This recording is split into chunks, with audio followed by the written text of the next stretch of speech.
so with that came some very strict rules. For instance, priests were the only ones who could, I don't know if handle's the right word, but could deal with it, okay? All right, but the deal is they couldn't touch it, because if you touched it, this is God's holy presence resides on this thing, and so if you touched it, you died. So God told Moses to construct these, to put on it these rings where they would slide poles through them and they would carry it.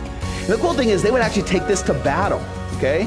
And I don't want to go into too much more detail other than to say this was a very important piece to Israel's worship, okay? Now, I'm not saying they always worshipped with it correctly, okay? They had a very, we'll talk about that here in a second, the misunderstandings of the Ark of the Covenant, okay? But it was very important to them, and the Philistines stole it.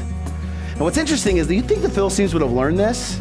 Right? They stole it years and years and years prior to this, and what happened was they steal it, and they're like, well, this is really cool. Let's put it with our other gods. And so they actually put it in the place with this other god named Dagon, okay, which is just a really cool way to say daggone, okay, all right, to steal a joke from a friend, okay. So anyways, in there they put it in the same place, and they go to bed, and the next morning they wake up, and Dagon is prostrate in front, like he's worshiping the Ark of the Covenant. Like, whoa, daggone, what's going on here, right? So they pick him up, they put him back on his pedestal. The next day, he's beheaded, his hands are gone, and his feet. He's just a stump laying in front of it again. And they're like, what's going on? And then there's all the sickness that takes place. Finally, they're like, get this out of here. Let's get rid of this. They give it back to the Israelites. But they steal it again.